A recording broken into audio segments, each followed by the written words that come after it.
The feds are now targeting Young and Ace for the passing of Foolio. This was confirmed after he took a page at a little baby's book when he closed 4PF, as Young and Ace has now ended ATK, going on and tweeting ain't no such thing as ATK no more. That stuff is gone and over, with alongside an Instagram video sharing this message. I say no more ATK, it ain't no more. What you talking about? Niggas don't do shit. Niggas don't do shit. Niggas tripping. Everybody always got shit to say. These niggas. When the time for the Lord to be paid, where the niggas be at? Got all this shit to say. Where the niggas be at though? What niggas need to get buried? When the time to spend that money, where the niggas be? Always got shit to say, but don't be on shit, man. They don't get no feet wet or nothing, man. These niggas be talking, man. What's wrong with these, man? Talking about uncomfortable. Don't talk like me. Don't get the man. When I say no more ATK, ain't no more. He's watching this small baby interview with another sharing, and as a viral remark would share, he knows that Rico is coming as Young and Ace does. In fact, DJ Scholars informed him that he's the next WAC 100. He said, "You're next after speaking about you lately." Why would you say that, bro? Why would you want that for me? I'm not sure if he was wishing that, but I believe he's just considering the fact that people want to reach the target, the high-profile target, and if Foolio is out of the way, they'll say, well, the only way to make another thing is you why we're on me. Bro, man? Since I've spent my whole life letting you get up on me and not letting anybody else get up on me. I suppose that his dying now means that, as Scholars would go on to say, this entire problem is over. An incident that happened to young Ace a few years ago involved him being ambushed by multiple men as he was leaving a restaurant where his brother tragically died to come for IAR hold. I'm trying to open the door while pushing I got you GRA shirt, but I'm unable to move because he's still young. His operations have tried him numerous times, but the police have never tried him this hard until today. Following the capture of Foolio's hitters, Jacksonville Sheriff TK Waters issues a BSA to Yungeen Ace and his team. So Yungeen Ace has long been known in Jacksonville. We are consistently monitoring those groups. We have people that are always watching them. I won't speak to the chief's investigation. That's up to TPD. We don't have an investigation on him right now, but he can't move around in Jacksonville without us knowing about it. And that's for the betterment of our community. It is very uncommon for a Jacksonville sheriff to call you out by name, but shortly after the news broke that ATK rapper Yungeen is being questioned by police over the recent Foolio incident, police took the rapper in for questioning because of his recent songs, Do It and Game Over, which made everyone wonder if Yungeen Ace was finished. 5 people are currently in custody for Foolio's death, including Alicia, Isaiah, Shah Rashad, and Devon, but police believe that Yungeen Ace was the main kingpin, which is why they have been canceling all of his concerts in an effort to limit Yungeen's business and income. I'm not sure how they managed to do this, but they consistently phone and cancel my performances. What's up with you guys? What's going on? Why do you want to cancel my show? I don't even live in Jacksonville. Why are you trying to take my money? Man, you're trying to take my life because you're worried about what I'm doing. You cancel all of my shows, but I had to perform in Tampa. You know what's really going on? The feds received a tip from an internet video that leaked, and it was revealed. I had to appear in Virginia, got a call, and had to show Gainesville. Can I show Gainesville before Daytona? A rapper from Jacksonville acknowledges that he targeted Foolio because he was young and offered $10,000, placing him in a predicament that is very similar to Lil Durk's, who is known as M for hire and has a life sentence in jail. Hey, on everything I love, bro. On the dead homies, bro, I put it on everything on my soul, on my kids. I'm the one that smacked Foolio that night when he got at his birthday celebration, bro. You feel me? I ain't gonna show my face and give my identity away or nothing like that, but you know, I did that, you feel me? It was money on his head, you feel me? I rock with Ace and them boys, you feel me? ATK, you feel me? I be in Jacksonville heavy, you feel me? If you know, you know. But yeah, you feel me? I did that, you feel me? I handled that, cause, you know, Ace had that money on his head, you know, Ace had them put that 10K up, told me to slide, cause you know, he got tired of that nigga running his mouth playing all the time, you feel me? So what had to be done, you feel what I'm saying? So I just handled it, you feel me? It was what it is, bro. If a street-based rapper makes a lot of money, instead of committing the crime themselves, they go out and pay people they know on the streets to do all the dirty work for him, like Lil Dr. Because the police were able to find more evidence linking Young and A to being the lead man. This is nothing new in the rap industry. According to the article, Foolio was born on June 21st, 1998, and on Sunday morning in Tampa, he was ambushed by rival street members. What should have been a birthday celebration weekend devolved into the worst thing possible because of social media. Foolio posted this to his Instagram story after arriving at the B&B, where he and his group had leased an Airbnb for the weekend. Hey, the pool party starts at 5 p.m. today. If you have the location, pull it up, guy. If not, DM me right away. The pool party will begin at 6 o'clock. Please DM me for the location. Theo Reservations ESPN, I've placed it here. We just arrived, buddy. You must include it, guy. We've just arrived in Tampa, Florida, and you've already been added to the pool portion. At 5:30, we'll push up to make sure everything is done correctly. Push up at 5:30, 6 o'clock, man. It's up, but it would only last for about 2 hours. He would post pictures of the party on his Instagram story, showing everyone that there were drinks, multiple women, and that no one was on guard. If someone tried them, his operations team immediately started to plan, sending each other all of Foolio's Instagram stories via iMessage. This was the first of many mistakes made by Foolio, who showed his operations his every move and what they were carrying. An hour later, the police arrived at the Airbnb, calling the landlord, who would eventually kick Foolio and the crew out of the Florida crib. Foolio would then post his next move on Instagram.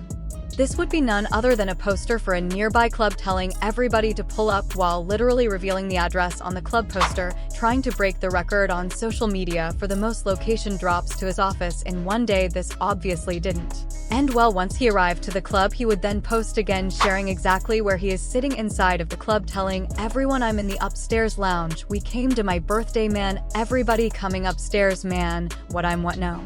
Deep 20 to lit everywhere we go. This gave the ops plenty of time to get together, figure out a plan, and scope out the scene where Theo is taking action on the 23rd day is very important to the ops, but more on that later, as when Foolio and his crew were done at the club, they all gathered in the parking lot while his manager was figuring out a place to stay. He scoped out a nearby Holiday Inn down the street, and they all began heading over. When arriving to the Holiday Inn, sources claim everything was silent. They were all chilling in the parking lot until 3 cars started rushing down the street, filled to the brim with rival street members, all targeting Foolio's crew of firearms. However, there was a few main job, who was to locate Foolio. Then you can likely guess what they had to do next.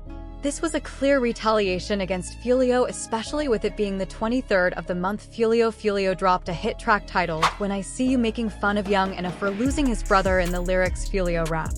Birthdays are often a time of joy and celebration, but for Foolio, his birthday marked the beginning of a tragic and controversial chain of events that shocked the music industry and left fans divided. What started as a meal-out ended in a shocking feud that spiraled into violence and accusations, ultimately reshaping the hip-hop narrative in Jacksonville. It began innocently enough. Foolio, known for his hard-hitting lyrics and street credibility, was out celebrating his birthday. However, the day took a sharp turn when someone at the gathering began mocking him in an unforgettable and humiliating way.